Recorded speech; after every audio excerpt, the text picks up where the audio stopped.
Politics Live. It's Wednesday, it's 11:15 and we're live in Westminster. This would not have happened if you would not have been elected in 2016 and re-elected last year and back into office in January. So I want to thank you. Well, thank you very much. It's a great victory for everybody, I think. Positive vibes as NATO leaders meet in the Netherlands. Today is about the unity of NATO, showing that strength. We're bigger than we were before, we're stronger than we were before. There's a historic commitment in relation to spending. But while it's all smiles on the international stage, problems at home with a major rebellion brewing over welfare cuts. There should be no shame in anybody saying, we're going to halt this now and we're going to look at the evidence, we're going to take proper stock and listen to the people that are going to be directly affected. No, I've had enough of that. Complaints of antisocial behaviour are on the rise. We hear from one affected resident. I don't like to go back in, so it's awful, it's horrible, frightening. And Angela Rayner will be stepping in for the Prime Minister again at question time. We'll have all the action at midday. Joining me today, Labour MP Rachel Taylor, Conservative MP and former Cabinet Minister Damien Hinds, editor of Joe Media, Ollie Dugmore, and The Sun on Sunday's political editor, Kate Ferguson. This is Politics Live.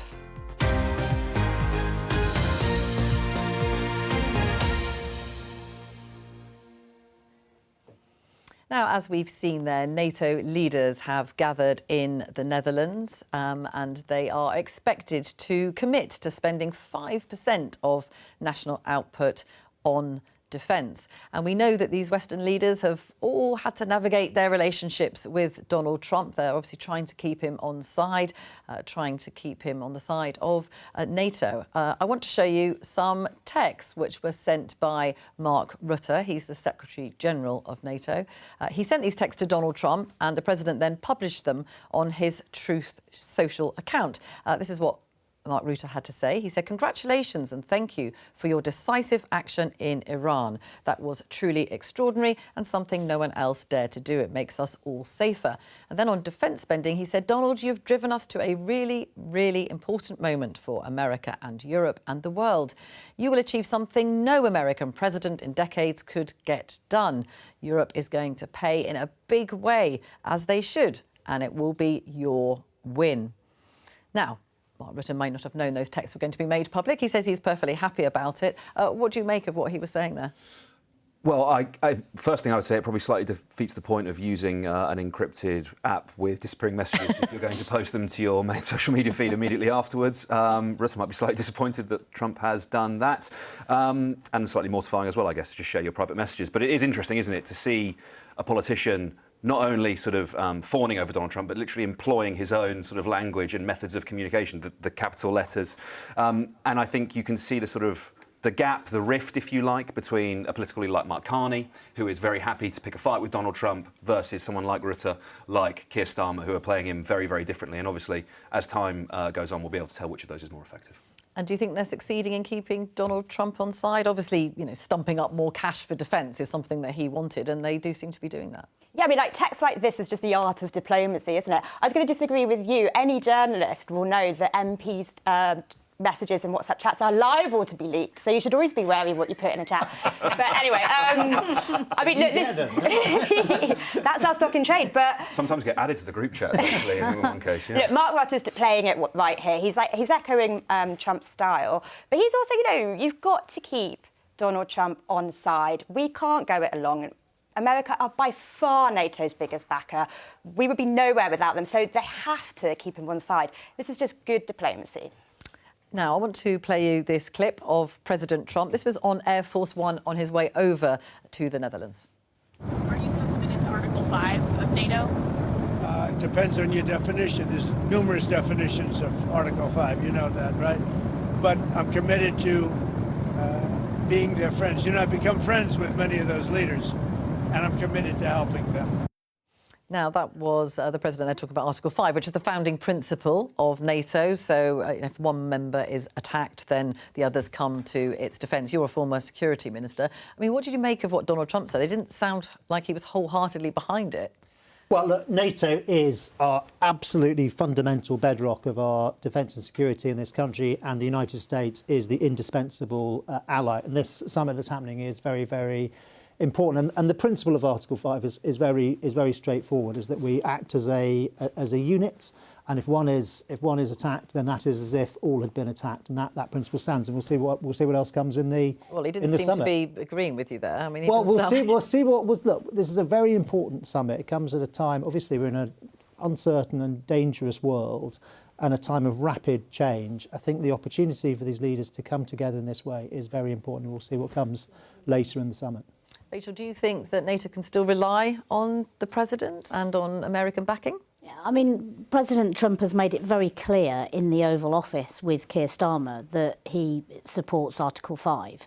And I don't think that what we've seen there, an off-the-cuff remark, makes any difference to that. And I think we all have to stand together.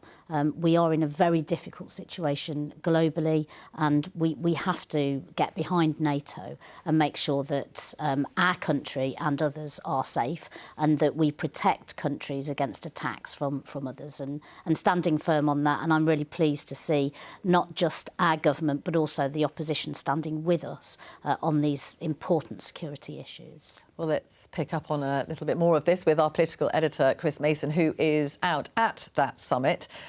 Now, this increased defence spending obviously is what Donald Trump wanted, Chris, and it seems to have brought harmony, do you think, to proceedings there?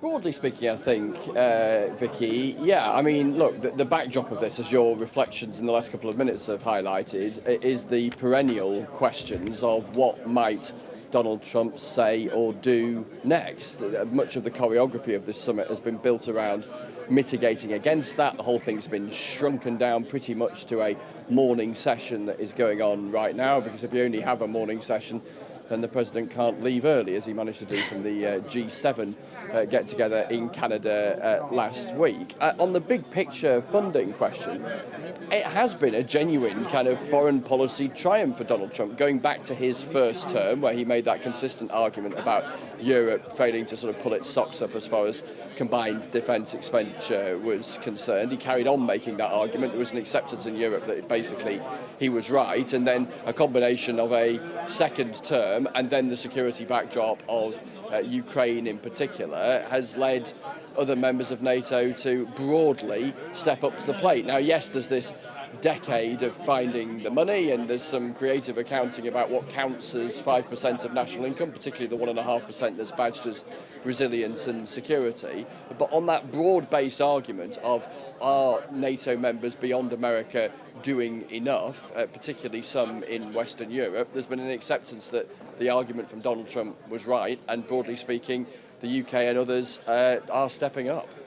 And Chris, if I could just turn to something a bit closer to home, which is this brewing Labour rebellion over those welfare reforms. There's supposed to be a vote next week.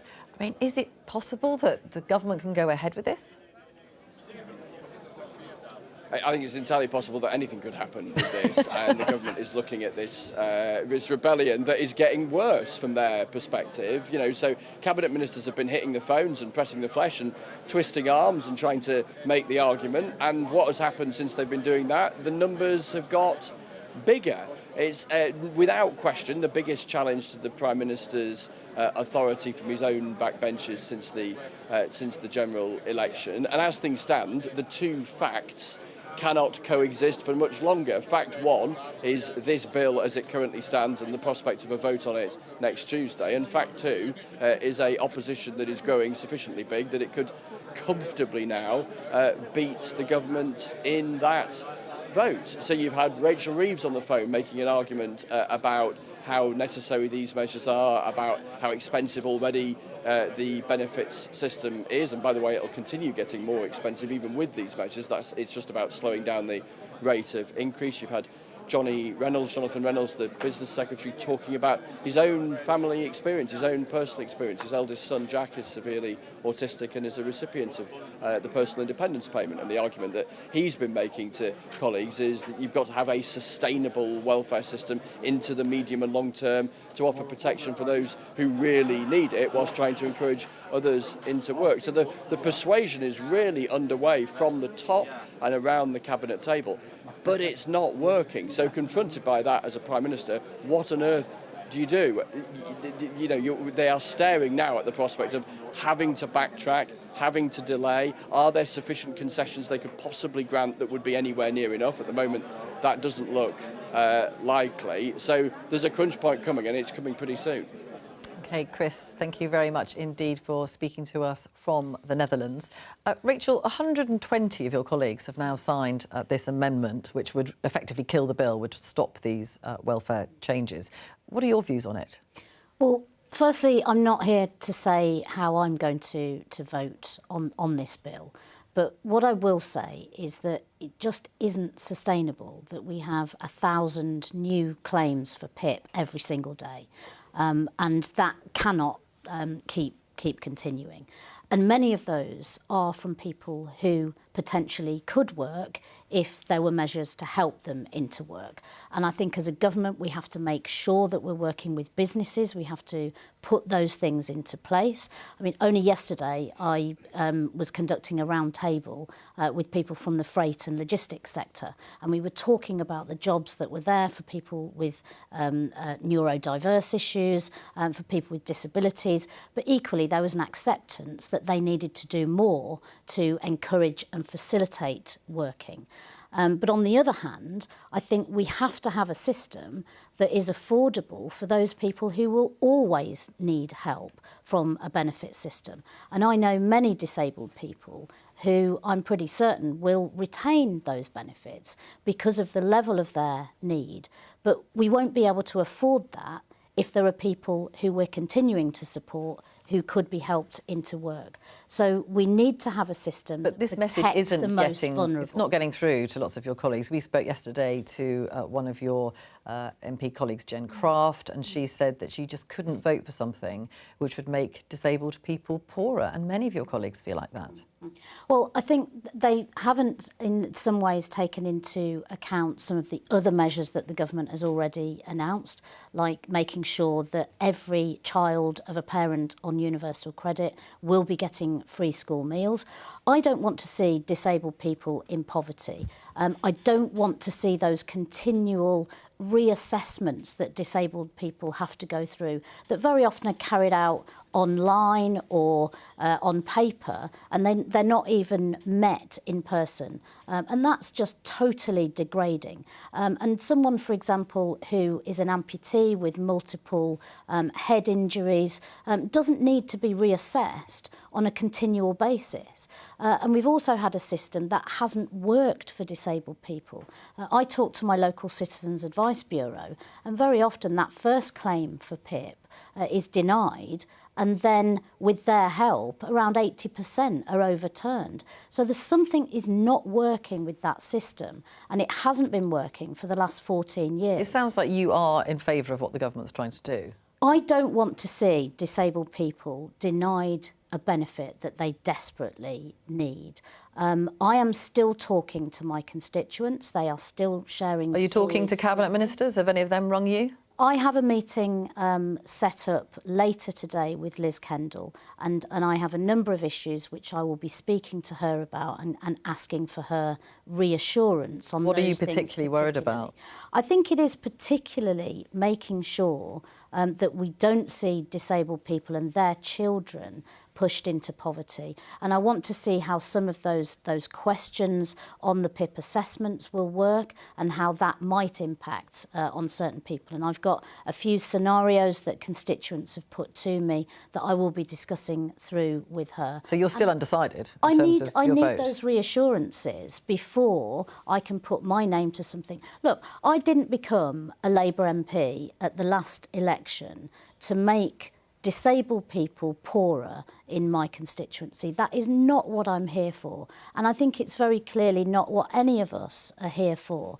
But at the same time, I don't want to see a generation of young people in my constituency consigned to benefits because nobody is giving them the value of good, positive work. I know that I'm happier when I'm working, when I'm talking to people, I'm seeing them, I'm having those conversations, I'm being thanked for doing a good job, I'm getting some respect for where I am in society. And talking to young apprentices really gives you that feeling of the value of good work. Damien, do you support what the government's trying to do? I agree with everything Rachel just said about the need to get more people back into work. And there's been a big increase, particularly since COVID, of people not being in work. And generally speaking, for most people, obviously some absolutely cannot, but for most people, there is something that you can do. And for most people, it's beneficial to be in a routine around other people with purpose and being paid. And so absolutely we need to get more people back into work. I mean, we keep calling this a rebellion. You know, a rebellion in government is when you have a couple of dozen people signing an amendment at report stage in a bill. This is over 100 people rejecting the second reading. It's called the second. It's actually the first stage. It's the principle of a bill, of a key piece of legislation for a government this early in the Parliament. This is not a rebellion. It is a full-scale mutiny. And talking about what's going to happen in the vote when it comes on Tuesday strikes me as, fascinating kind of hypothetical stuff. But there ain't going to be a vote on this thing on Tuesday because no government brings a bill to the floor of the House of Commons knowing it's going to lose. So I don't know what. Good luck with your conversation with Liz later on today. I'm not sure I'd have Rachel on the phones quite as much. But, I don't know what's going to happen in all these conversations and where it's going to go.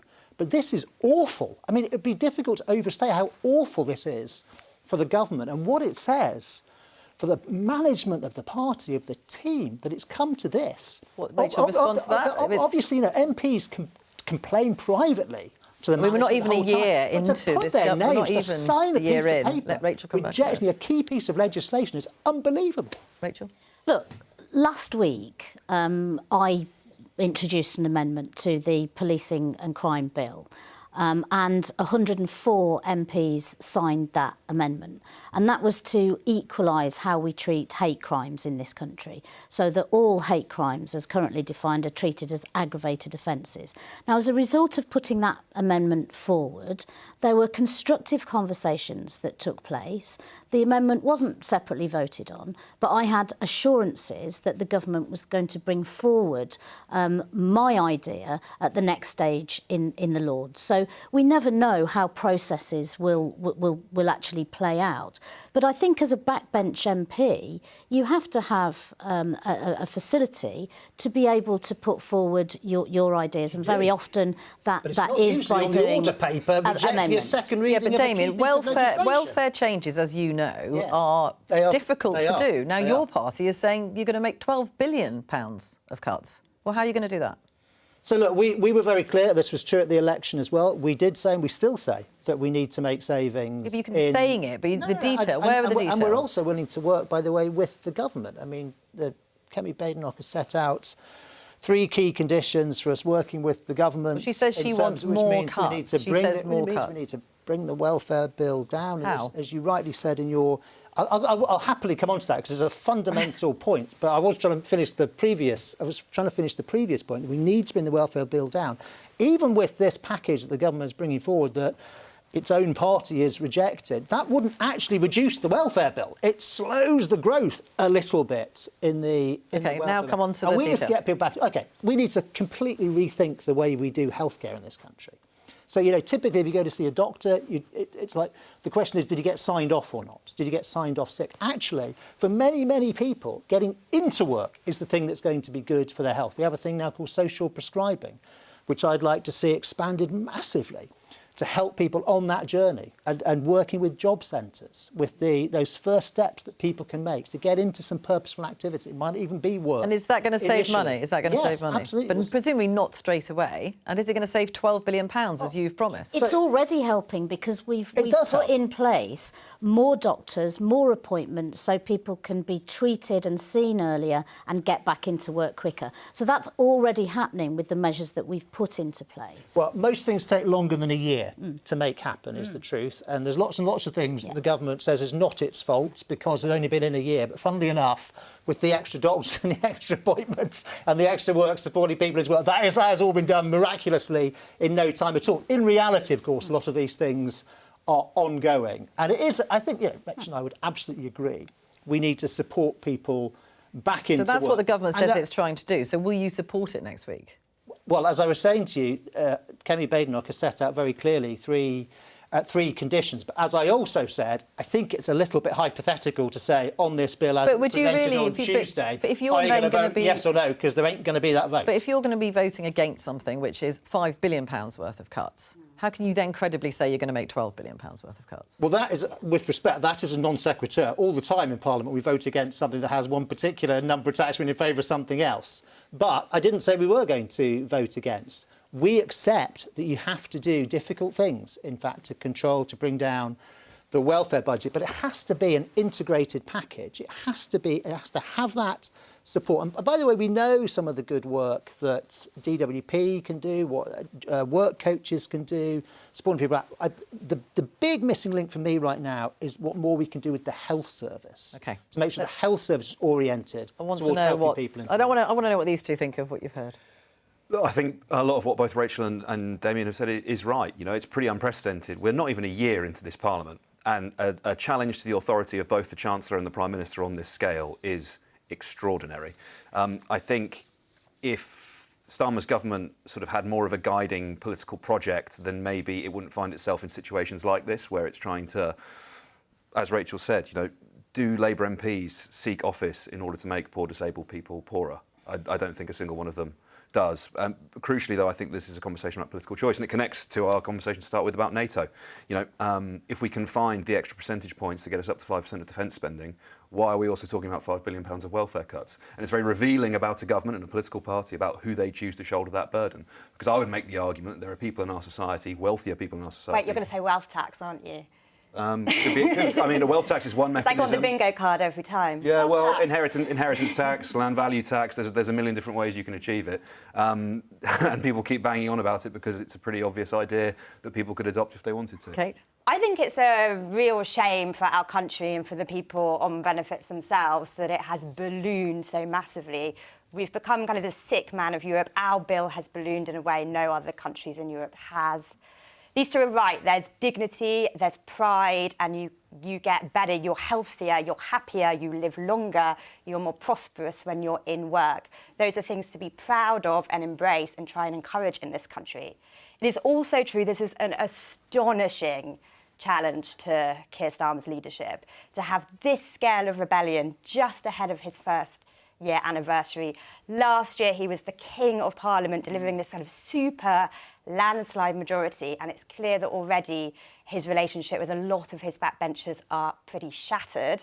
I would say there's a lesson here, which is be careful who you pass over for Moz jobs, because they will end up being very powerful select committee chairs, causing you trouble on the backbenchers, and this is what happens. And what do you think he's going to do about it? Look, they're on the phones, they're hammering the phones, every cabinet minister's got a list, they're twisting arms, as Chris Mason says, it's not working. If they don't peel off a few dozen of these rebels, that bill's getting pulled. At the moment, it doesn't look like they're going to peel them off. Also, I should challenge the Tories here. I mean, Kemi Badenoch has laid out her prize for backing the government. It's a prize absolutely no Prime Minister could agree to, that he'll rule out any tax rises. It basically makes Kemi the Chancellor of the Exchequer. So what you're going to see is the Tories either vote against or abstain. I suspect they're going to back with the Labour rebels to cause some political pressure on Keir Starmer. You can understand why they would do that, wouldn't you? But it is also true that the Tories were in power for a very long time while this bill ballooned, and they must also shoulder a lot of responsibility for that. The particular rise happened after COVID, and that is true. We were in government then, but it is not the case that it's been the same pattern all the way through since 2010. In fact, we did have reforms of disability benefits and indeed a number of programmes to help to get people back into work. And our record on unemployment, by the way, is one of the strongest That's one of the strongest aspects of our record in government. I'm very sad to see that is now being reversed. Unemployment is on the rise, and they're about to bring in this employment rights bill, which is going to make it a whole What about lot the vote? worse. What about the vote? Kate asked about the vote. I've asked about the vote. Particularly for young people. You're going to vote against, aren't you? Well, as the opposition, we don't make announcements like a week in advance about what you're going to do about a vote. And I think if we did, that wouldn't be a tremendously good idea. But in any case, I think it's probably the third time I've now said this now. I don't think there is going to be this vote. Rachel, do you think this vote is going to happen? Certainly not in its form as currently envisaged. Rachel, do you think this vote's going to happen? Should he just pull this? Because we can't have a situation where the opposition are dictating the terms. Well, it's your backbenchers, isn't it? The Prime Minister. It's 120 of your colleagues. He will decide. It's 120 colleagues have signed an amendment. I know already that people whose names were on that amendment yesterday are not on there today. So who knows what will happen in a week, and that's way above my pay grade. I mean, that's something that I would be talking to the whips about in terms of what's likely to happen and what's going to happen there. But what I do know is that we won't be doing negotiations with the official opposition about let's make more cuts, let you decide how we go into the next budget, i.e. not making any more tax cuts or tax raises. We can't be having... Well, no, I think Keir Starmer's got... Kemi dictating terms. She wasn't going to put taxes so, well, but we're not going to have terms dictated by Kemi and her party. Well, I think he'll be negotiating with his own backbenchers as things go. Now, let's move on. Antisocial behaviour is on the rise. It's according to the body that handles complaints from social housing residents. The BBC's Tara Welsh has been meeting people who got in touch with us through Your Voice, Your BBC News. One of those people impacted is Cheryl from Shoreham by Sea. God, you terrible person. You think it's okay, don't ya? No, I've had enough of her. When I'm in, I'm too scared to leave. And when I leave, I get very anxious about coming back. I don't like to go back in, so... it's awful, it's horrible. Frightening. You've had my family down the south. Leave me alone. So what is your trouble? Leave me alone. I've been personally targeted, harassed, threatened. There's shouting, aggressive. There's music, there's banging, shouting up at my floor. These things are almost daily. It's the police, can you come to the door? We contacted the neighbour who said there hadn't been any problems for a year and that she feels harassed because of Cheryl's cameras. No. Police say there have been multiple reports of antisocial behaviour between neighbours. We've had a call about some arguing outside. And last year, a civil order was issued to a 61-year-old woman because of a public order offence. The council says it's provided support, which has led to an improved situation. But Cheryl says the problems have continued. I feel worthless. I don't sleep. It's like sharing a house with these people, and it affects every part of everything. This is my saviour, this place. I just come down here, sit, it's quiet. I grew up here. It's been that bad that I don't want to be here. I took a suicide attempt on my life. I was in a mental health high dependency unit for several days. It's like suicide watch, really. The staff from there contacted the council as well, and nothing came from that. To be honest, I get very scared it will happen again if this doesn't change. How much support has there been from the authorities over the 4 years? None. Nothing that's acceptable. If you've been impacted by anything you've heard there, then please go to bbc.co.uk/action line, where there are resources available to help. Cheryl is able to join us now. Thank you for speaking to us about your situation. Has anything improved? That was filmed a while ago. Has anything improved since then? No. So there's been no improvement with anything in terms of what you're experiencing? No, it was several weeks ago, just short of a month ago, I think. I was calling 999, and I've made reports since, Nothing's changed. And what do the authorities say to you? Because there has been contact, obviously, hasn't there? Why do they say they can't do anything about this? I have begged the police to help me. To be completely honest, I've been insulted by them. An example was I was charging my Ring camera when I was sleeping on someone's sofa for 9 months. I got threatened when I was here, called the police. I felt unsafe and they said, you have to be here. I've had formal complaints ignored. I've made formal complaints about formal complaints being ignored. It's nothing at all. And what would you like to see happen? What do you think? If your message, we've got some MPs here. I mean, what would your message be to them about what needs to be done about this kind of thing?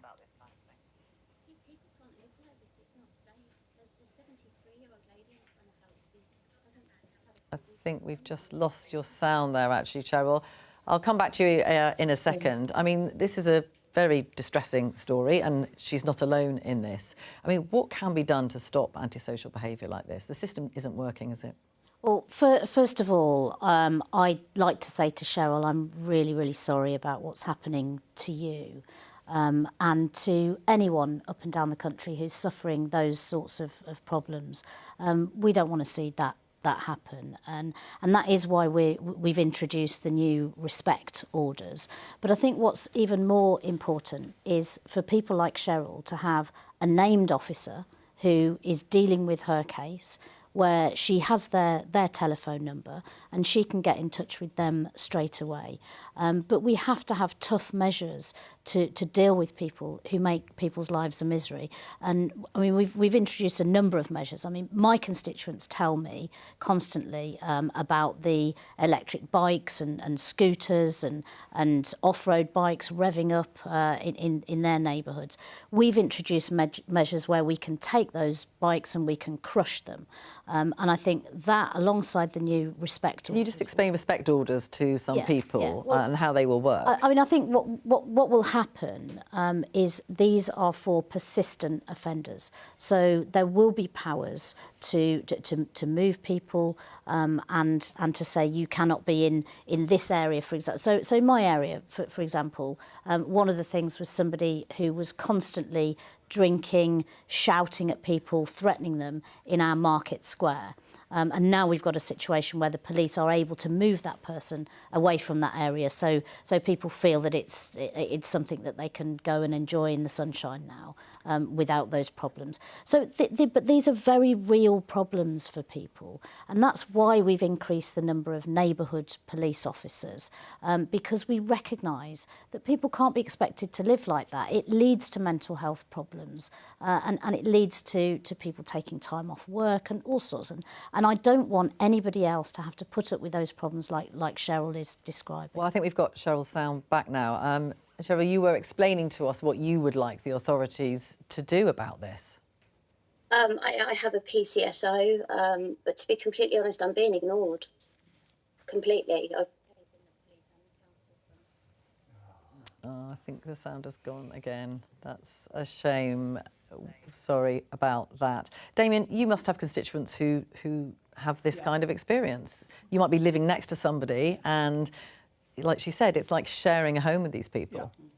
So it was desperately sad to hear Cheryl's story, and you're quite right, as an MP and all of us as MPs, I'm afraid we are familiar with not exactly the same circumstances as Cheryl, but cases like that. And it's different when you talk about, for example, kids in a park, which can be a terrible nuisance, or at a shopping parade or something, and living next door to somebody. And MPs do intervene sometimes in these cases with housing associations, and sometimes, you know, it's not ideal somebody having to move necessarily, but sometimes that is what ends up happening. You have a managed move, and housing associations can be very helpful.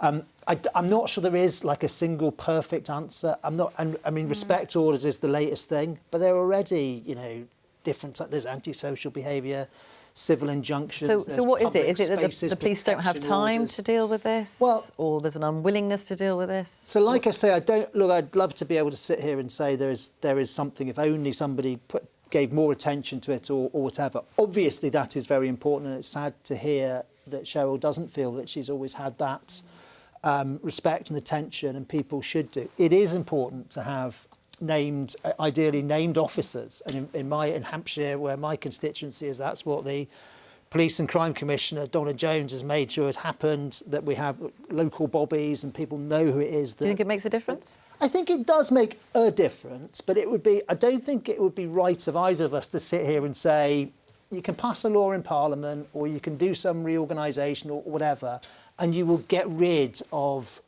what is, I'm afraid, sadly, a tendency in some people, some perpetrators. And in some of the jobs I've done in government, it can be a bit depressing when you see the cycle that people go through, and you say, well, this person should be arrested, and then they are arrested, and then a couple of weeks later they're still back. And so that's why I say I don't want to overstate, but it is right that we keep working at it. And I do think this idea of being in touch with somebody directly in the authorities is really important. OK, we have one more go, Cheryl. Sorry about this, but we think we can hear you now. I don't know how much of that you've been able to hear. I just wonder what your response is to maybe some answers. I'm lost for words. The thing is, I've had people reach out, mind the MP on my behalf, but people are lying as well. They're saying there's been reports on both sides. I mean, it doesn't paint a clear picture. There's a difference between the volume of assaults and death threat calls and the police coming around to me for moving my sofa. I feel like I'm being.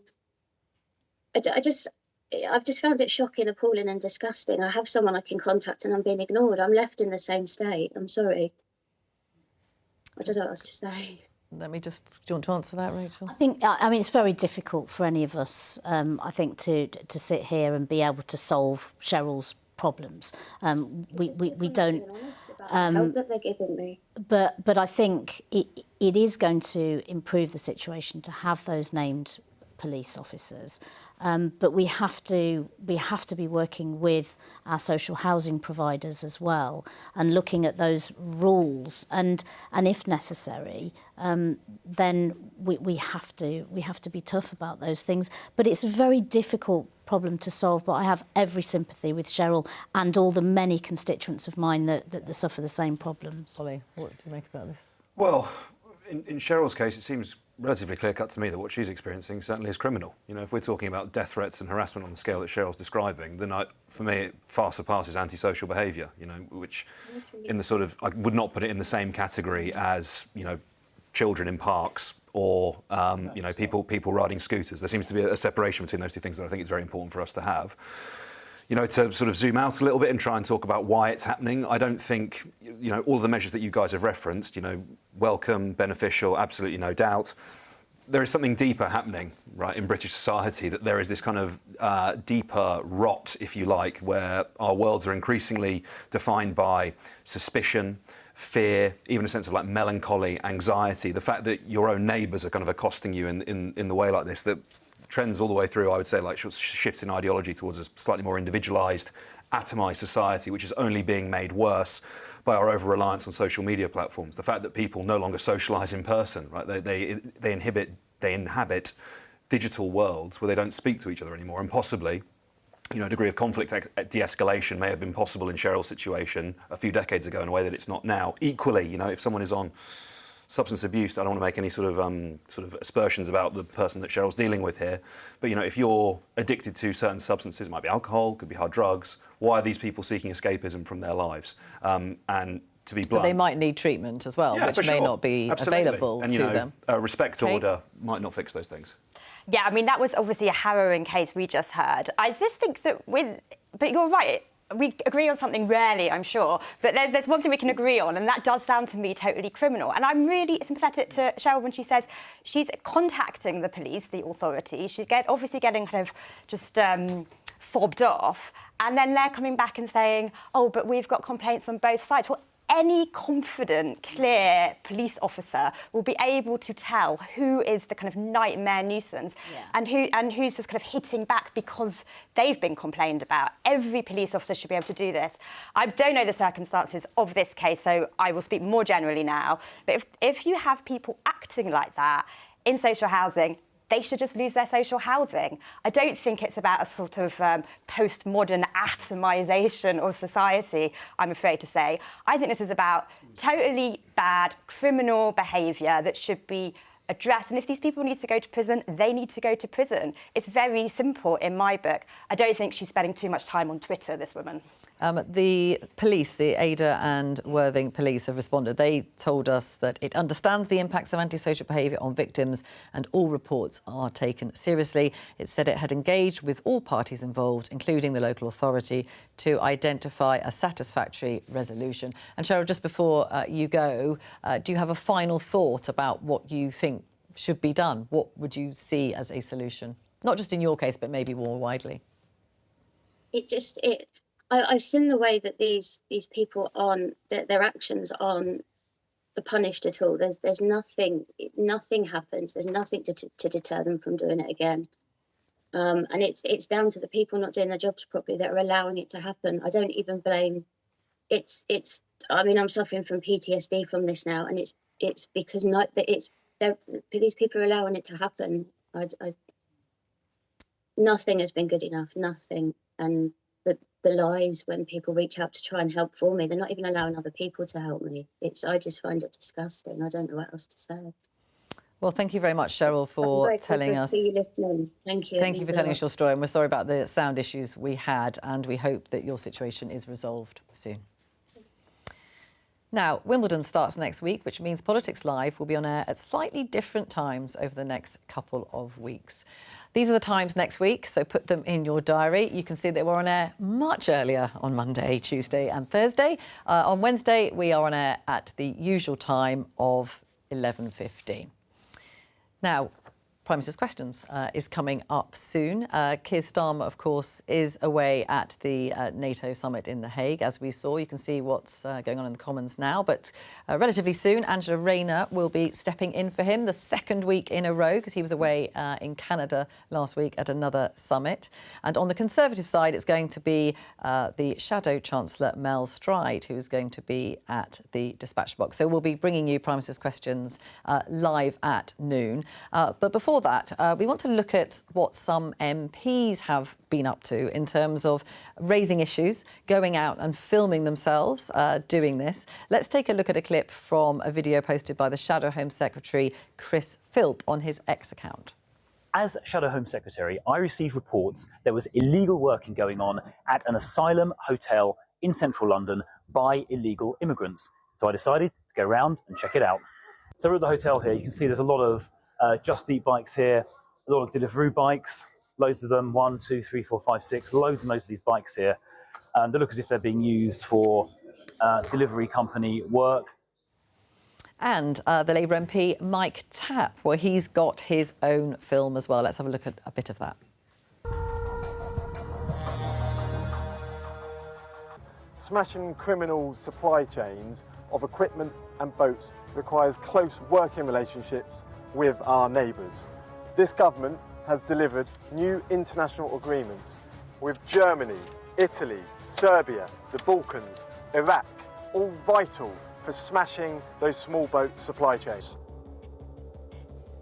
And that was Labour MP Mike Tapp with a film trying to raise the issue of small boats. Now, Ollie, I thought I saw you sniggering there. Yeah. Is this an effective way to get your political message across? I mean, Robert Jenrick's tried it a bit, hasn't he? He tried it with fare dodgers. Yeah, look, if you do it well, yes. OK. I would say Philp, wooden delivery. You know, I think there's some room for improvement there. Tapp.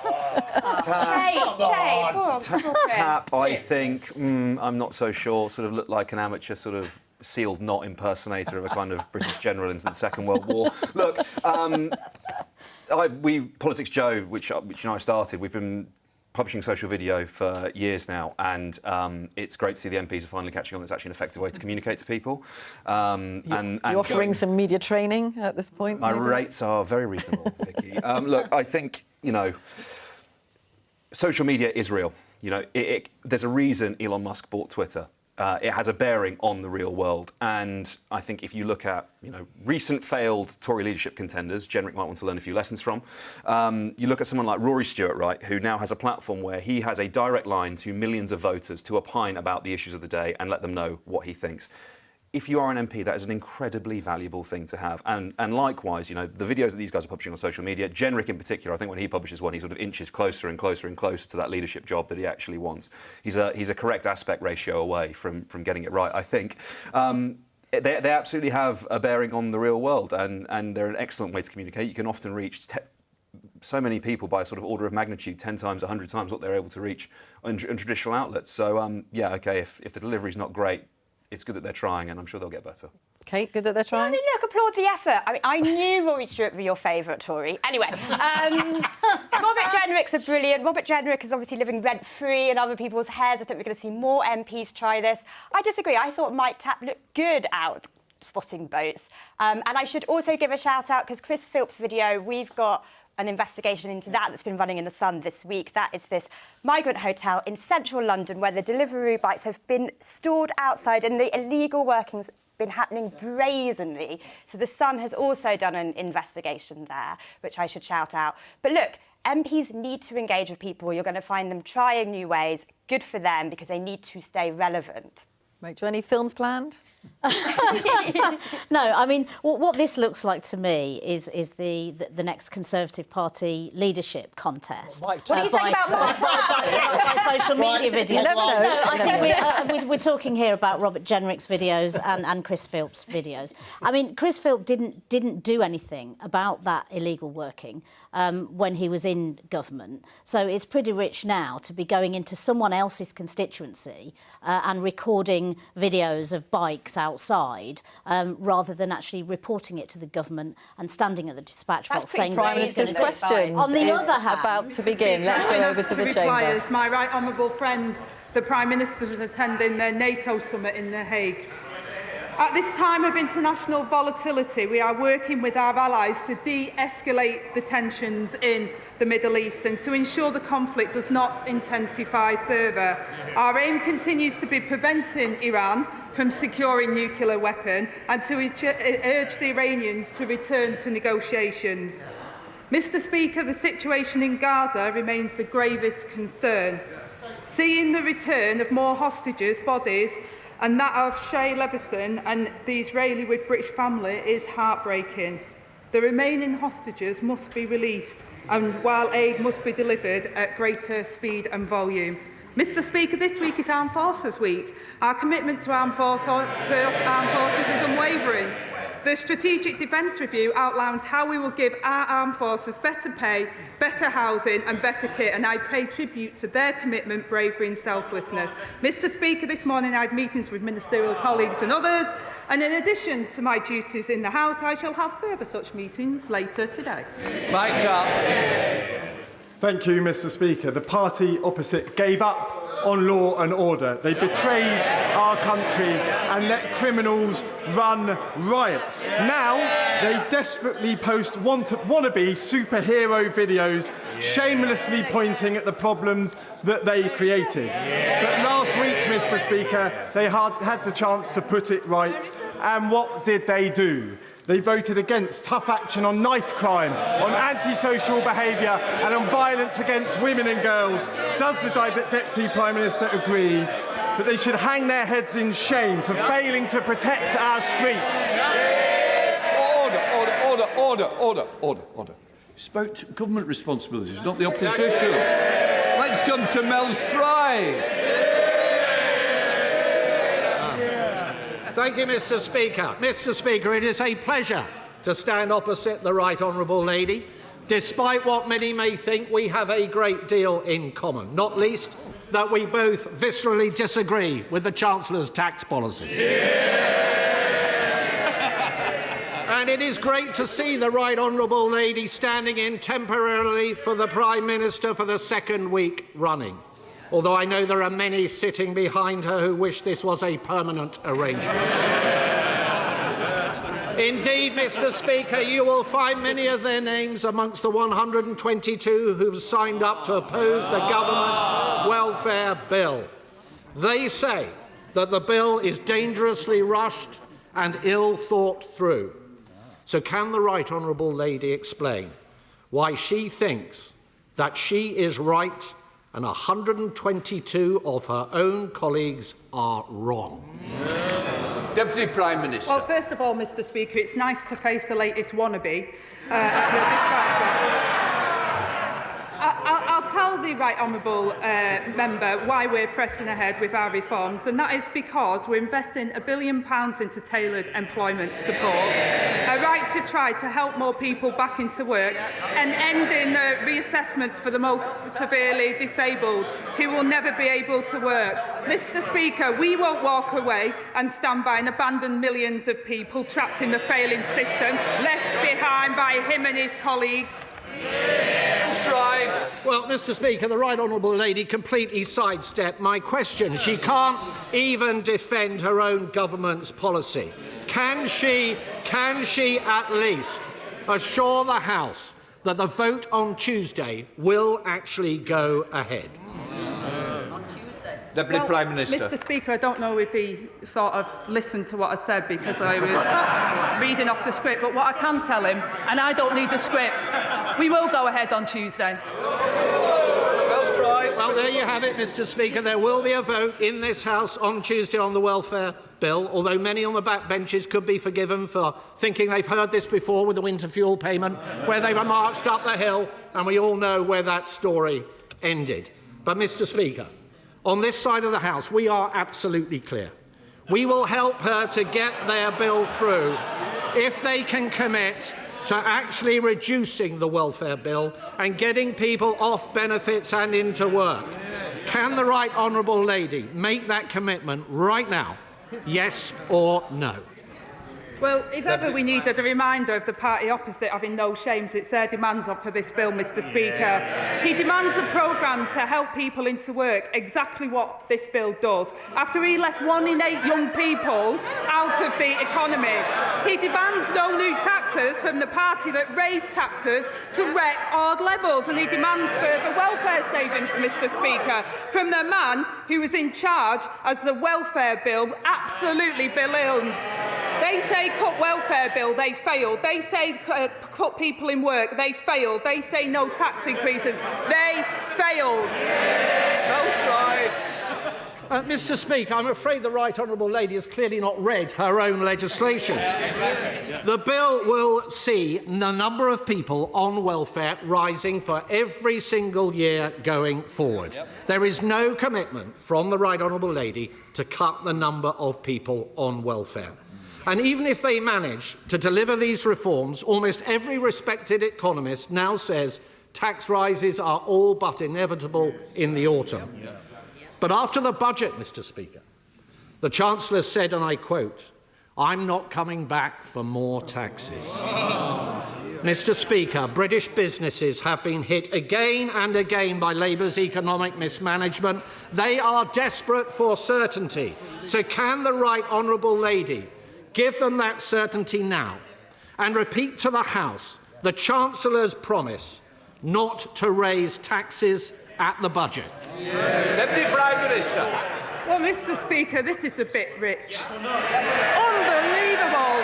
Inflation above 11%. The biggest tax rises by their party. I take no lectures. And on this issue in particular, Mr Speaker, they can't make their minds up. First they said our reforms were taking too long, then they say they were rushed, then their front bench said our measures were too tough, and now they say they need to be tougher. No plan, no idea. I wonder why their party was left in such a mess. Mr Speaker, the whole House will have heard that the right honourable lady did not repeat the Chancellor's promise not to raise taxes. And Britain's businesses have today been put on notice. Tax rises are coming. Specifically, in her own area, despite Labour's promises to freeze council tax, the IFS says that the spending review will mean the biggest council tax increases in a generation, a £7 billion tax rise. And yet the Chancellor and the Prime Minister have repeatedly claimed that the government will not raise taxes on working people. So can I ask the right honourable lady, why doesn't she think that council tax is paid by working people? Deputy Prime Minister. Again, Mr Speaker, I think they've got an absolute nerve when council tax rose every single year under their government. In fact, Mr Speaker, I had to turn down the Tories on the LGA who wanted me to take away the precept to make sure that they could raise taxes above the 5%. We've kept it there, Mr Speaker, while delivering money for local government where they had austerity, put taxes up and ruined the British economy. Well, Mr Speaker, when you cut out the blather, isn't the reality that this Labour government has condemned us to higher taxes, more debt, fewer jobs, more pain for businesses right up and down our country? Borrowing up, unemployment up, inflation up. Yet the Right Honourable Lady tells us the government's plan is working. It's not just me who isn't convinced, Mr Speaker. The people behind her are not convinced either. And neither are the public. In fact, Mr Speaker, I'm not even sure if the Right Honourable Lady herself is convinced. So can I ask her, isn't she just a little embarrassed to be defending policies she doesn't even agree with herself? Deputy Prime Minister. Mr Speaker, I'm embarrassed every week that somebody comes here from their opposition who doesn't apologise for the mess they left this country in. There was one party that crashed the economy and left families paying the price. We're putting working people first, Mr Speaker. I'm proud. We've got a huge boost to the minimum wage, the biggest uplift to affordable housing in a generation, and expanding free school meals to 500,000 children. The Tories' choice, billions of pounds in unfunded tax cuts for the very wealthiest. We know where that gets us. It's the same old Tory failed approach. They haven't listened and they haven't learned a thing. Joe Morris. Thank you, Mr Speaker. Product Community High School in my constituency was forced to relocate to Washington after their just over 8-year-old building, built under the previous government, was found to have cracks in the infrastructure. This incredibly distressing news has required huge resilience and strength from the local community. So will my right honourable friend join me in paying tribute to the staff, to the parents, and most importantly to the students at Product Community High School, and join me in commending them for their hard work and dedication during this incredibly destabilising time? Deputy Prime Minister. Well, I will do, Mr Speaker, and I thank my honourable friend for bringing this important issue to my attention. I can only imagine the disruption and challenges facing the school community. One of the shameful legacies of the party opposite was to leave schools across our country literally crumbling. We're fixing that with £20 billion of investment in school rebuildings programme over the next decade to rebuild over 750 schools, Mr Speaker, and I know the Minister for Early Education will be happy to meet with him to discuss. Deputy Leader of the Liberal Democrats, Stacey Cooper. Thank you, Mr Speaker. And may I start by associating myself and my party with the remarks of the Deputy Prime Minister in calling for de-escalation in the Middle East, for the release of hostages and for the urgent aid to get into Gaza. We Liberal Democrats are opposed to the government's cuts to personal independence payments and carers' allowance. And with a growing rebellion on the government's own benches, it seems as though the government may be forced to push these cuts through with the support of the official opposition. The Deputy Prime Minister knows that some of those affected are still waiting for justice after the carers' allowance scandal saw thousands of innocent carers hounded for repayments. So can the Deputy Prime Minister give a cast-iron guarantee that if these cuts are pursued, that at the very least, not a single person will lose a penny until the carers' allowance scandal review has been completed and the recommendations implemented? Deputy Prime Minister. Well, thank you for opening comments, Mr Speaker, and she knows that we've already been taking steps and those steps will continue on the carers' allowance. The welfare system, as she knows as well, is failing people. Labour are the party of work, but we're also the party of fairness. That's why our bill will deliver the largest permanent real terms increase to basic out-of-work support since the 1980s, invest in tailored employment support so that people can try work safely, Mr Speaker, and to ensure that those that can never work are properly supported. Stacey Cooper. Thank you, Mr Speaker. It's disappointing that the Deputy Prime Minister couldn't give that cast-iron guarantee, but if the government does pursue this bill next week, then we will pursue this matter on behalf of carers. Mr Speaker, Given the reports that the government is giving a green light to President Trump's demands for a state visit to be brought forward to September, does the Deputy Prime Minister agree that the UK should urgently convene talks with the White House in advance of that state visit in order to leverage that state visit to secure US guarantees for Ukraine, including the use of frozen Russian assets, and to secure a joint UK-US message to Putin that together our two countries will not let Putin win his illegal war? Deputy Prime Minister. Well, I say, Mr. Speaker, the UK government is always in discussions, negotiations and talks with our US counterparts. We're really pleased that the US President is coming for a second state visit, and we will continue to welcome in that vein, and we'll continue to have those discussions. Debbie Abraham. Thank you, Mr. Speaker. In Oldham, there are 727 families currently living in temporary accommodation, 8,000 families on the waiting list. And this obviously has a devastating impact on particularly the children of these families. So will the Deputy Prime Minister outline how she will use the £39 billion that have been allocated to her department in the spending review to fix the housing crisis left by the government, the opposition? So families in Oldham, Saddleworth and wider can get the affordable homes that they need. Deputy Prime Minister. Well, my honourable friend is absolutely right, and as neighbouring MPs, we know the impact on the temporary accommodation situation and children being homeless it has on their life chances. And my honourable friend is absolutely right to raise the issue and for highlighting the excellent work, Mr. Speaker, of Dr. Laura Nilsson, who is supporting us to develop a cross-government homelessness strategy.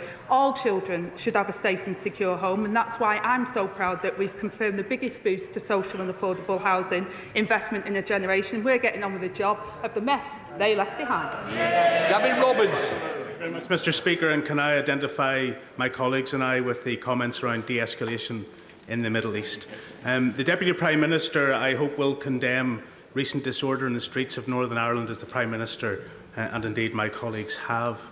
Does she accept that the Windsor Framework, though sold to this House as an issue for trade, is fundamentally impacting the ability of this sovereign Parliament to legislate on a UK-wide basis on the matters of immigration? Will she commit to ensure this government continues to robustly challenge against that expansionism that is currently before the courts? And if not, will she legislate to ensure that we as a country can control our own borders? Yeah. Deputy Prime Minister. Well, first of all, Mr. Speaker, I do condemn the violence on the streets, and the provisions in the Belfast Good Friday Agreement referred to in Article 2 of the Windsor Framework sought to address the long-standing and specific issues relating to Northern Ireland's past. I hope the Right Honourable Gentleman is assured that we're appealing a number of the law relating to Article 2 of the courts, including the Supreme Court, and I hope he will also be assured by the reality that the government is consistently applied and enforced immigration law on a UK-wide basis, and the government will take all necessary steps to defend that position, just as we will remain committed to protecting rights across the whole of the UK, Mr. Speaker, as it should be Parliament that makes rules on immigration. Rebecca Longberry. Thank you, Mr. Speaker. Last night, Newsnight covered the Daily Mirror's 3-year investigation of the nuked blood scandal, in which thousands of troops had blood and urine monitored, even chest x-rays, during nuclear weapons tests, but the results were withheld from their medical records and their suffering denied for decades. So as a fierce supporter of these men and their families who she's met with me, will the Right Honourable Lady agree this Armed Forces Week that time is now of the essence? These elderly veterans deserve answers, justice and an apology. Deputy Prime Minister. Well, as my honourable friend said, Mr. Speaker, I commend her for the campaigning work that she's done on this issue, and I have met with some of those affected, and I know the strength of feeling on this, and I've heard their deeply personal testimony and experiences. I pay tribute to all of the nuclear veterans and their enduring contribution to our nation's security, especially during Armed Forces Week. And we're looking into unresolved questions regarding medical records, Mr. Speaker, as a matter of a priority. Ben Lake. Mr Speaker. I should like to join the Deputy Prime Minister in thanking members of the Armed Forces community for their service. And, Mr Speaker, I've had the privilege in recent months of meeting many veterans in my own constituency, some of whom still carry the trauma of war. Some, including amputees, have told me how repeat disability assessments are too often required of them in order to access financial support. And so does the Deputy Prime Minister agree with me that veterans with life-changing service-related injuries should be exempted from repeat disability assessments in future? Deputy Prime Minister. Well, Mr Speaker, again, that part of the reforms we want to do is ensure that those that can never work are properly supported and not put through this endless assessment. And I thank the right honourable member for raising the case. We are committed to renewing the nation's contract with those that we serve, and a range of support is in place for veterans, including dedicated medical and physical health care, pathways in the NHS, employment and in housing. And the new support system, VALA, backed by £50 million of funding, will provide a network of support centres to connect veterans with local and national services. Natasha Irons. Thank you, Mr Speaker. Successive Conservative governments stripped our councils of funding for youth services, pitting them against services with stronger statutory protections. This has led to 1 in 8 councils no longer having a youth centre, and in Croydon, London's youngest borough, is about to lose its youth engagement team and its last crumb of council-run universal youth provision. So can she outline what this Labour government is doing to support our young people? And does she agree with me that this is time again to look at statutory protections for youth services so that all young people, no matter where they live, can get the services they deserve? Prime Minister. Well, I completely agree, my honourable friend, that the party opposite left a trail of devastation across education and youth services, and given half the chance, judging by their moans, Mr Speaker, they'd do it all over again. We're making different choices, working with young people to draw up a landmark new national youth strategy, investing £145 million this year to provide stability to the youth sector, rolling out youth future hubs to expand access opportunities and reduce crime, and extending access to mental health support to nearly 1 million more children this year. James McCleary. Thank you, Mr Speaker. The Government's expansion of funded childcare from September is welcome, but early years settings are facing a critical staffing crisis that could make expanded provision practically impossible. Not enough applicants, lack of qualifications, low salaries and high turnover mean that many nurseries are operating well below capacity. Many now find themselves operating at a loss due to increased national insurance contributions. So can the Deputy Prime Minister outline what clear steps the Government is taking to address the crisis in early years staffing to ensure that all our children get the best possible start in life? Well, Mr Speaker, first of all, I'll out that one of my kids is in the gallery and he's just completed his studies on early years, so hopefully that will add a little help to that. But look, we inherited a depleted early years sector, Mr Speaker, but we're determined to make sure that all children have the best possible start in life, and that's why we're delivering the largest ever uplift to the early years pupil premium, boosting family hubs and Start for Life, funded by £126 million this year, and investing £370 million to create tens of thousands of places in new and expanded school-based nurseries. Chris Curtis. Thank you, Mr Speaker. Milton Keynes has one of the fastest growing tech sectors in the country, with 1 in 3 people now working in tech jobs at firms like Red Bull Racing and the AI company Amy. Now, Eleanor, a student in my constituency, is in the gallery today, so can the Deputy Prime Minister let her know, and this House know, how the Government's new industrial strategy will support our tech sector and provide her generation with good quality jobs in the future? Prime Minister. Well, I'm glad to see that I'm not the only one who's got a young person destined to future in the gallery today. And my honourable friend's been a huge champion for Milton Keynes, and he's right. After the Tory decline, it's time to turn the page. We've already created 384,000 jobs since the election, and our industrial strategy will create opportunities across the country and invest in jobs and industries of the future, included in Milton Keynes, where the East Rail will help build 100,000 new homes and £6.7 million a year in the local economy. Cameron Thomas. Thank you, Mr Speaker. In 1957, my Tewkesbury constituent Ronald Clark was amongst 22,000 UK personnel exposed to nuclear testing on Christmas Island. These veterans and their descendants have suffered various cancers, crippling illnesses and deformities, but the MOD has never accepted liability. Noting the Deputy Prime Minister's response to her honourable friend doesn't quite go far enough. Time is running out. Will she meet with me, my constituent and these veterans to determine appropriate compensation? The Prime Minister. Well, again, Mr Speaker, I know the strength of feeling, and I'm grateful to his constituent Ronald and all the service personnel who participated in the British nuclear testing programme, and I'm sure the Minister for Veterans would be happy to meet with him and the veterans to discuss this issue. Serena Brackenridge. Thank you, Mr Speaker. Under the old guard of the Conservatives, families had to earn less than £7,400, often in low-paid and insecure work, to qualify for free school meals. But under this Labour government, thousands more children in Wolverhampton North East and 500,000 more across the country will benefit from free school meals. Will the Deputy Prime Minister outline how Labour's plans will put more money in parents' pockets? Well, Mr Speaker, we're determined to tackle child poverty, which rose catastrophically under the last government, and that's why we're expanding access to free school meals to more than 500,000 children. This will lift 100,000 of the poorest children out of poverty and put £500 back into parents' pockets. This comes on top of 750 free breakfast clubs worth £450 a year to parents, and a historic uplift in the national minimum wage worth up to £2,500 to the lowest paid workers. Snowden. Given the Right Honourable Lady appears to be enjoying spending yet another week practising to be Prime Minister, maybe she can give us her view on who she would get rid of in the up-and-coming reshuffle. Would it be the Chancellor for killing economic growth? Would it be the Work and Pensions Secretary for the botched handling of the welfare bill and the winter fuel cuts? Would it be the Environment Secretary for trying to destroy British family farms? Would it be the Foreign Secretary for giving away British sovereign territory and paying billions to rent it back?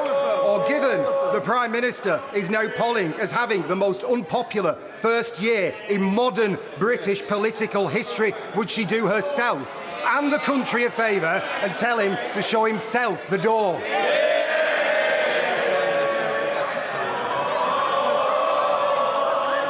Mr Speaker, maybe he wants to go next week, because it's been...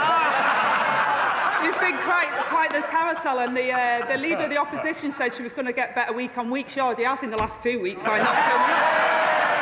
And Mr Speaker, I'm just wondering when they're going to give the Shadow Justice Secretary a go. Thank you, Mr Speaker. I'm proud and honoured to say that I've served this country as a reservist parachute, which is why I'd like to thank and take this opportunity to thank all our service members and their families during Armed Forces Week. This Labour government has announced the largest sustained increase since the end of the Cold War. Will the Deputy Prime Minister set out how the government will rebuild Britain and secure our defence for the future? Well, Mr Speaker, I thank my honourable friend for his question and for his service. He's absolutely right. Our armed forces represent the very best of Britain and put their lives on the line for us every day. It's our responsibility to support those who defend us, and we're delivering the biggest sustained boost to defence spending since the end of the Cold War. The Strategic Defence Review sets out our vision for defence, driving jobs and prosperity and renewing the nation's contract with those who serve to secure Britain into the future. Oliver Dowden. Thank you, Mr Speaker, and it's a pleasure to be asking the Right Honourable Lady another question at Prime Minister's Questions, although this time just the one. There has been a proliferation of houses of multiple occupation in my constituency in places like Potters Bar and Borehamwood. Quiet residential streets like Tiverton Road and Organ Hall Road are being blighted by houses, quiet family houses, being converted into houses of multiple occupation, leading to a surge in antisocial behaviour and parking problems. May I therefore urge the Deputy Prime Minister to look at enhancing the powers of local councils to stop these kind of developments where they are not wanted. Deputy Prime Minister. Well, Mr Speaker, I do miss our exchanges. I hope he's been wearing his Factor 50. He knows how it can get for us gingers in the hot weather. But he also knows, Mr Speaker, that local authorities have planning powers to limit the proliferation of small houses into multiple occupation. And his government left a housing crisis. I'm getting on with fixing that with the 1.5 million homes that we're going to deliver. Kanishka Narayan.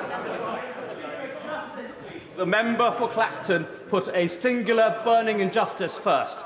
The plight of overseas billionaires paying too much tax. Does the Deputy Prime Minister agree with his priority, or with me, that the Reform UK doing sweetheart deals with the super rich is a betrayal of British working people? Well, Mr Speaker, I was asked about the member for Clacton's mathematics the other week, and my honourable friend is absolutely right. The mask has slipped again this week. The honourable member for Clacton demands billions more in unfunded tax cuts for the very richest, while he marches through the lobbies in the House of Commons to vote against sick pay for the lowest earners. We know who pay for reform tax breaks, Mr Speaker, for overseas billionaires, tax hikes on working people and patients being charged to see their doctor. Labour won't let that happen. Thank you, Mr Speaker. When my young constituent Axel was given his EHCP a year ago, his primary school place was withdrawn and no replacement offered. His nursery allowed him to stay on till Christmas, but since then, apart from a short break at a school, he's had nothing. He's at home with his mum, no alternative provision for younger children, and those young children can't travel a long way. His mother also can't go to work. So while I welcome the white paper in the autumn, can the Deputy Prime Minister commit to Axel's mum, but also the parents of Freddie, Ewan, Ethan and the other 640 SEND children with no school to go? There'll be somewhere for them in September. Deputy Prime Minister. Well, Mr Speaker, I'm really sorry to hear about Axel and the other cases that the honourable member mentioned. Those with special educational needs do deserve proper support and shouldn't be left at home. We're determined to fix the SEND system and support children before issues escalate to this type of crisis point. We're investing £3.4 billion this year to deploy specialist teams across early years and primary school settings, helping to identify and respond to speech and language needs, particularly for children with SEND. And we'll set out our full plans, Mr Speaker, to the reform of SEND this autumn, including support for early years. Thank you, Mr Speaker. Growth needs to be delivered and felt in all parts of the country, and the infrastructure strategy, changes to the Green Book and the £1.8 billion secured for the North East are a clear demonstration of our commitment to that. In my area, Moor Farm Roundabout is blocking growth and is causing misery for people locally. Does the Deputy Prime Minister agree with me that improving infrastructure in the north, like at Moor Farm, will show how we are investing in all parts of the country? Deputy Prime Minister. Well, she's absolutely right, Mr Speaker. The previous government didn't have a plan for areas like the North East, and I know she's been a champion regarding the Moor Farm roundabout. And this government is changing the situation by investing £15.6 billion funding for local transport projects across the country, opening up access to jobs and improving living standards, including in the North East. Neil O'Brien. Mr Speaker, Labour have invited proposals from cities to expand their boundaries, and the Mayor of Leicester wants to expand the cities to swallow up areas like Oadby, Wigston and Great Glen. But local people don't want this, and thousands of them have signed our petition against it. It's not just the higher council tax, they want to keep their own local identity. So will the Deputy Prime Minister rule out this totally unwelcome city takeover? And if she does want to press ahead with it, will she at least give us a say in a local referendum so that we can tell her again, we don't want this? Deputy Prime Minister. Well, Mr Speaker, what they were told at the general election is they don't want you. I mean, all right then, your government. You might have slipped through. But the one thing I will say, Mr Speaker, is the honourable member said about his own government. There's a lot of things we should have done. There's a lot of things we should do that we didn't do. And to be honest, I couldn't agree more, and we're getting on and doing it. In Armed Forces Week, will the Deputy Prime Minister join with me in paying tribute to my former colleagues at RAF Bryce Norton? I know she will share my horror that some on the opposition benches responded to that appalling attack on that base, not by recognising the consequences of 14 years of Conservative underinvestment in our defence, but by personally smearing one of our brave members of the Royal Air Force. Does she agree with me and my honourable and gallant friend from North East Derbyshire that this Labour government will always support our armed forces, and that those shameful comments of Deputy Reform bring disgrace upon him and his party? Well, Mr Speaker, Speaker, my honourable and gallant friend speaks with great authenticity and authority on this matter. And the attack on the RAF Bryce Norton was disgraceful. But what was even more disgraceful is Reform blaming the commanding officer, an accomplished woman who has served her country, rather than the criminals that were responsible. That's not leadership, Mr. Speaker, but we shouldn't expect anything better from the party of the Putin apologists. Thank you, Mr. Speaker. London boroughs are collectively facing a funding shortfall of at least £500 million for the current financial year. But despite this, the money allocated to local authorities in London by the government spending review fell 35% short of the amount requested by London councils.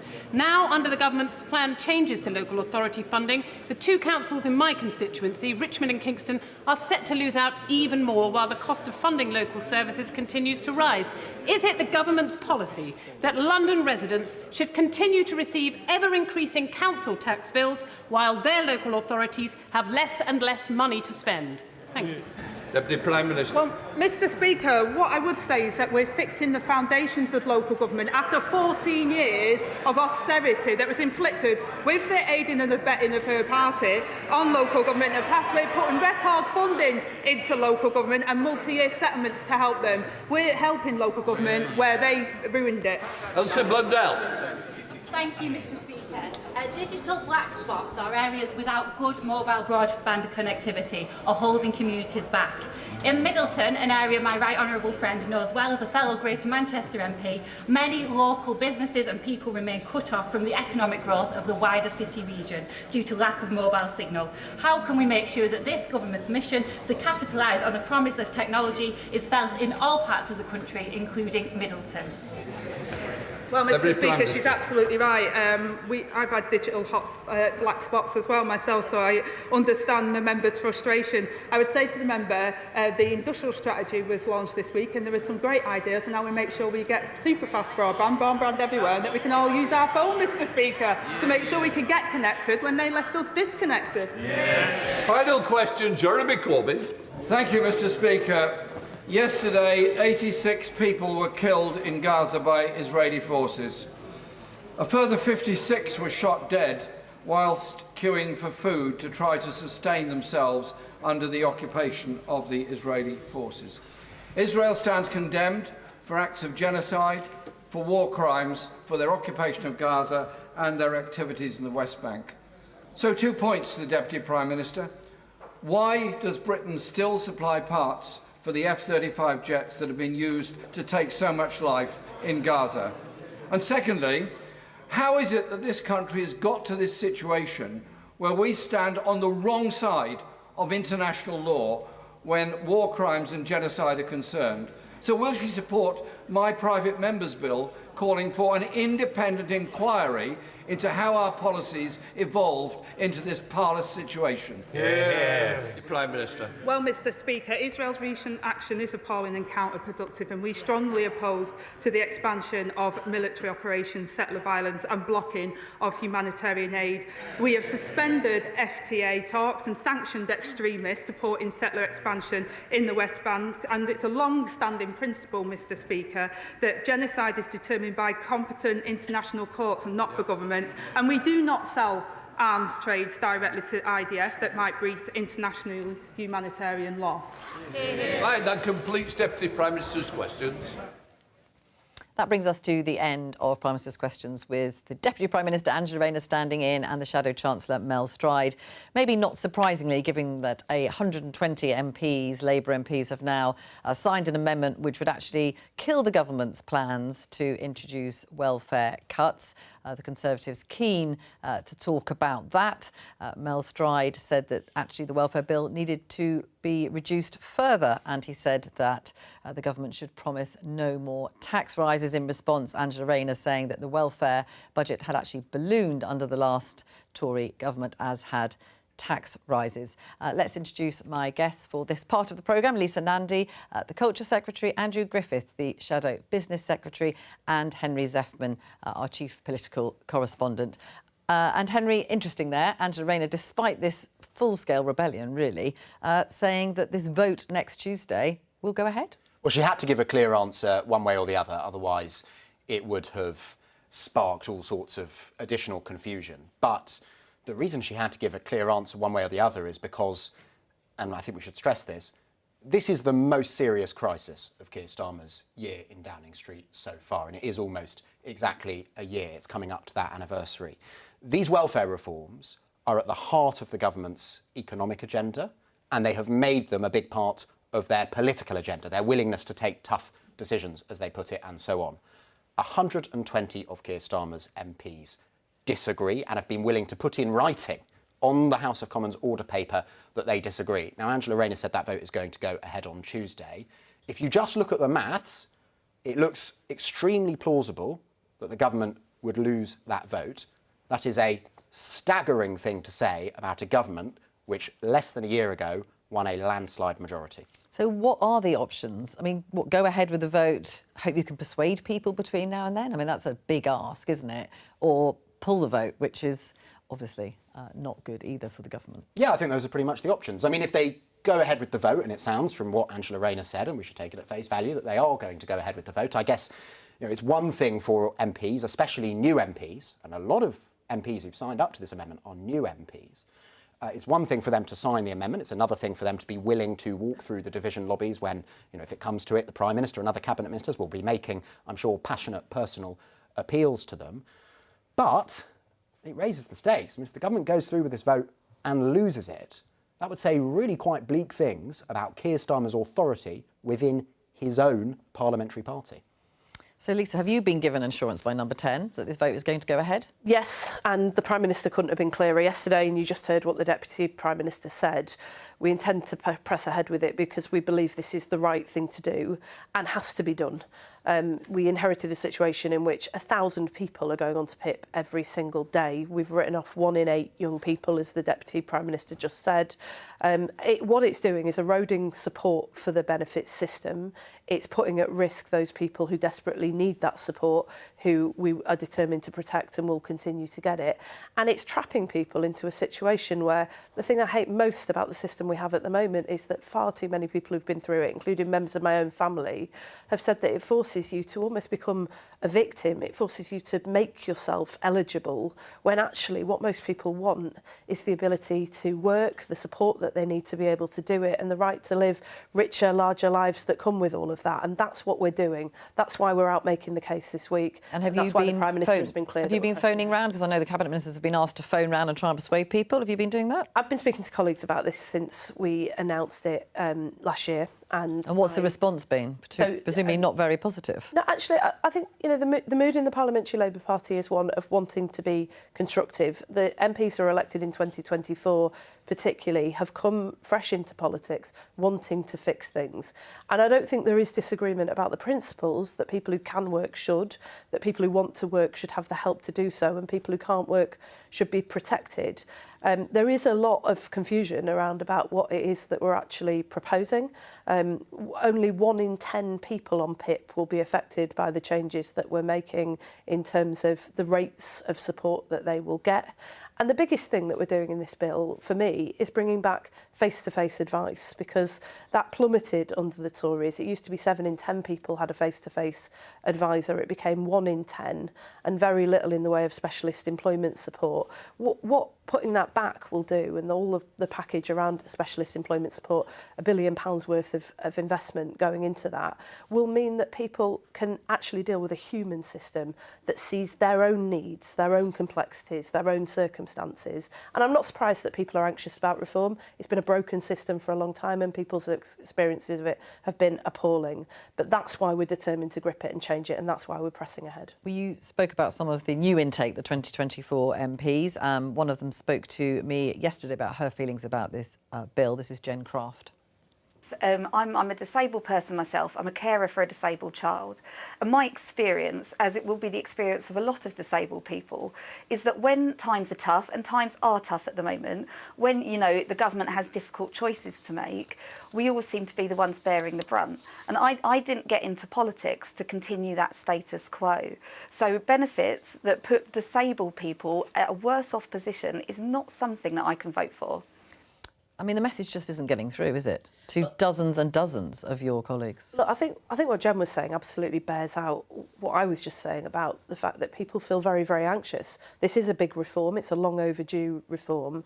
And that the experience that most people have had of this system has been one that is very inhuman, very punitive, and doesn't empower and enable people to live better lives. But look, you know, the point is this, that what we're doing will enable more people to get into work. But some of them are in work. The point about PIP is you can claim it if you're in work. You don't have to explain that to me. I have had constituents through my doors for the last 14 years dealing with those situations. And, you know, one of the examples is that there are people who are currently very anxious about whether they'll be reassessed and not be able to claim PIP anymore because they use support for work. That's why we've expanded the Access to Work Fund. So if you use PIP, for example, to claim for taxes, you find taxis to work, you find you're no longer eligible, that fund will be there along with a specialist employment advisor in a way that it currently isn't now. And I would just say to MPs like Jen, I really respect her experience, her personal experience and her constituents' experiences. But the point is that we're changing those experiences. The Tories let it drift for 14 years. We are taking long overdue action to give people the chance to live better lives. And the biggest single thing that you can do in order to do that is to help people into work. It halves your chances of living in poverty. And most people that I've met who are in the benefit system who can work really do want to.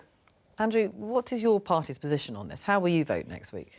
Well, look, real reform, and I agree with Lisa on this, real reform of the welfare system, which we do desperately need, we can't afford the continued escalation, is about getting people off welfare and into work. But let's be clear about where the government has got to on this. Their own impact assessment on this bill doesn't change the number of people in work. It does take money away from disabled people, but it doesn't shift, it doesn't move the dial, it doesn't get people back into work. The government is also concurrently bringing forward a red tape bill around employment that's going to make it really hard for employers to take a risk on some of the most vulnerable, excluded people by putting in all sorts of extra employment tribunal cases. And the Labour government just didn't talk about this. It's not one of their missions. They didn't talk about this until Rachel Reeves had a $5 billion black hole in her economics. And then all of a sudden, rather than it being a moral mission or something that, you know, was long overdue or that Labour talked about at the election, all of a sudden, this reform, which is rushed, that's why we talk about it as a rushed reform for Rachel. All of a sudden, this reform was brought forward, whisked out the back office of the Treasury. Is that a bit of a problem here? Because you've talked about reform, but lots of people and some of your colleagues do see this as a cost-cutting exercise, backed up by the fact that the Treasury came back for more almost overnight, didn't they? They asked Liz Kendall to find an extra £1 billion worth of savings. That's why a lot of your MPs think this is about money. It's not about reform. Look, we've been really honest that the cost of the benefit system is not something that we can sustain. But it will still be going up, won't it? Well, it will still be going up, and that's why I cannot get my head around what Andrew is arguing, because if you don't take action now, originally you said we'd been too slow, now you're saying that we've been too fast. If we don't take action now, we will find this situation collapses under the weight of its Lisa, own your own impact contradictions. assessment, the government's own impact assessment says that the rate of employment amongst claimants will not change. Look, it will definitely take money out of people's pockets. It will be a reform of sorts. We don't think it's the right reform because it doesn't move the dial on the number of people coming off welfare and into work. That's the real way of doing this. Because, of course, changing the assessment criteria for PIP is not in and of itself going to change the rate of people in employment. What does change the rate of employment is what is in this bill. You've got £1 billion worth of specialist employment advice. You've got face-to-face assessments being brought back. We're also raising the standard rate of universal credit, which will put money into working families' pockets. But on top of that, we're introducing something that you should have done, frankly, when you were in government. I spoke to successive work and pension secretaries about it over the course of a decade, which is the right to try. Lots of people are very, very anxious about coming out of the benefit system because it is such a difficult and inhuman system that they can't face the prospect of having to go back through a reassessment. in this bill is a measure that says you will have the right to try work, you can stay in the benefit system, you won't have to go through a reassessment if it doesn't work out. These are all things that are at stake on Tuesday. They are long overdue and they will shift the dial on the number of people who get the chance to have fulfilling lives in employment. Why doesn't your own impact assessment say any of those things? Well, It says it won't change the rate of employment. Changing the PIP assessment rates in and of itself doesn't do it. What does it is the package that this bill presents, and that's why we're urging Labour MPs to vote. On the political stakes on Tuesday, because one of the things this discussion reflects is that there's a lot of different things that are bound up in kind of one package. I mean, just to reiterate for the political stakes, brilliant fact that's just been passed on by one of our top colleagues, Oscar Bentley. If the government goes ahead on Tuesday and loses, as does seem plausible, and I think Angela Rayner would probably concede is plausible, it would be the first government defeat at second reading since 1986. Right? That is how extraordinary the situation we're approaching is here. So surely, given that, Lisa, and given there's elements of these reforms that you'd love to save if you can, surely it's better for the government to pause and try and work out with the rebels which elements of this package they would support and which they don't, rather than dooming, potentially, the entire package to defeat on Tuesday. But you just made a really important point, that it's very unusual for governments to be defeated at second reading, and there's a reason for that. When we were in opposition, we didn't normally vote against Conservative government bills at second reading because the parliamentary process is set up in a particular way. You introduce the bill, you have time in Parliament through report stage, it then goes to the Lords, it comes back to the Commons.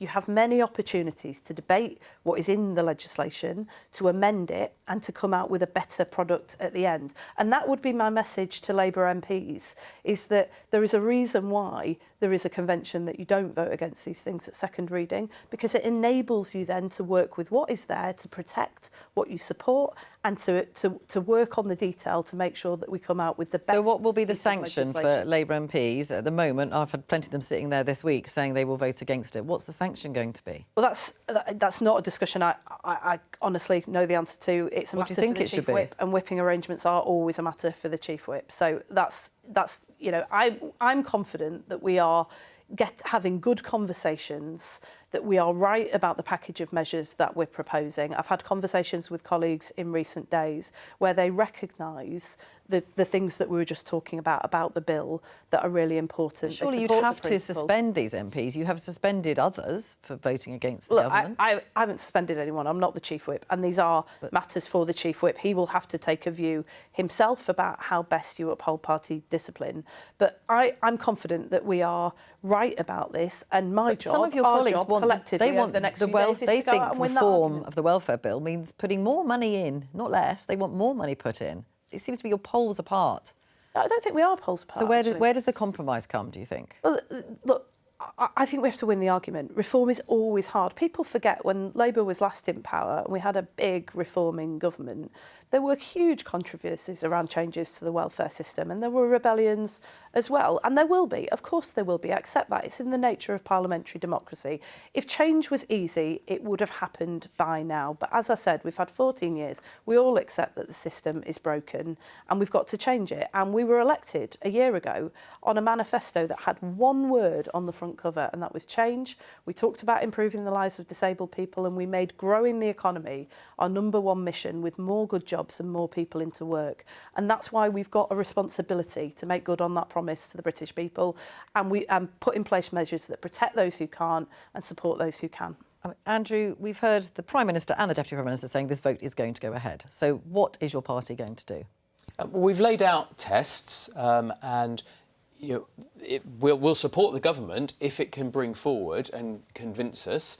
Well, you know that they can't. They're not going to promise now about tax rises, are they? Most importantly, get more people into work, which these proposals don't in their current form, and give us the ability to make sure that we genuinely reform welfare, because, as you said, the welfare bill still goes up. This is a rushed measure. It was designed to fill a gap in Rachel's numbers. But you know that they're not going to agree to these things. So well, they could absolutely agree to things. Are you going to vote against? If growth is your #1 objective, and you have already spent the first year in government crashing the economy, driving the rate of gilt up honestly, to a Andrew, higher level you than the have mini some nerve. budget. And Are you going to vote against? Unemployment. Do you want to have a go? Unemployment rising. And well, let me finish. Let I'll let you finish. We've got more people into jobs in the first 11 months. Unemployment has risen. Unemployment has risen in every month of this government. It's risen or been flat in every single month of this government.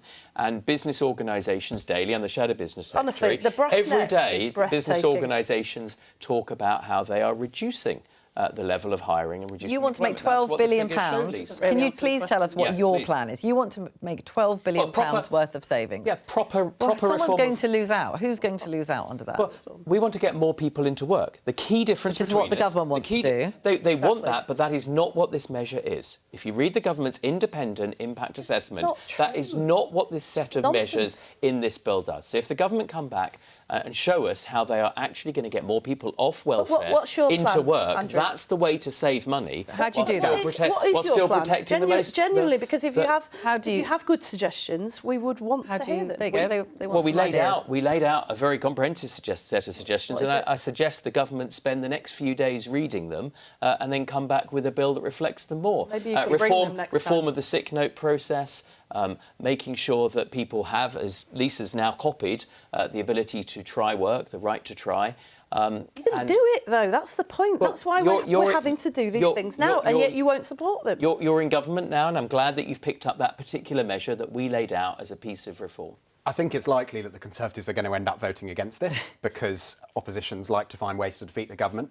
But even if the Conservatives voted for it, I actually think in some ways that would make Keir Starmer's political predicament worse, because you would have even more Labour MPs who are so anxious about this, who are saying, this is not what I came into politics to do, this is the kind of thing Conservative governments do, suddenly going, oh, look, it really is the kind of thing Conservative governments do, because the Conservatives are supporting it. I think, just to make the same point again, but I think it's worth stressing on a day like this, the government is in a real bind here. And by the way, I think there are 121 Conservative MPs, Andrew. Is that right? And there's 120 Labour MPs rebelling here. I suspect that number will be a bit higher come tomorrow morning. So, it would still be more Labour MPs on the other side than Conservative MPs.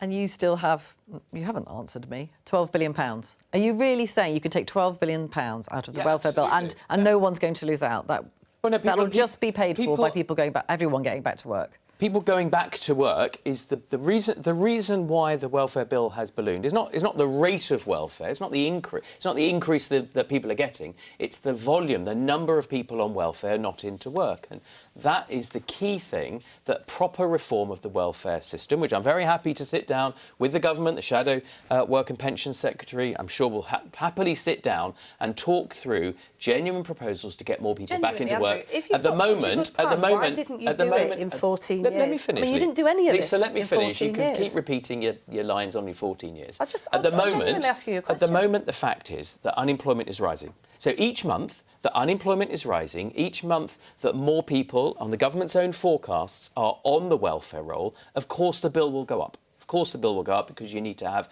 a minimum standard of welfare support for people. The only way to meaningfully reform welfare, and I'm very happy to have a big public debate about this, is to get more people into work. At the moment, the government is bringing forward a 300-page employment with the only bill major economy not to recover from the unemployment figures that we saw pre-pandemic.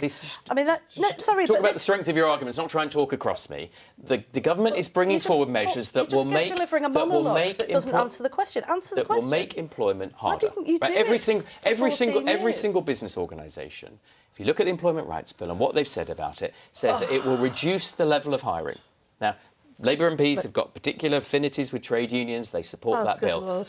But that is the reality, is that unemployment is rising, and you can't... There's no reform, there's no way of reducing a welfare bill Have you finished the monologue? Because I would just like to say... Final word, and then... On behalf of the British people, you have some brass neck after the legacy you left after 14 Right, we've got a couple of minutes left, and I just want to move on because Glastonbury Festival is starting today. Have a look at this BBC headline. Kneecap performing at Glastonbury Glastonbury not appropriate, the Prime Minister says.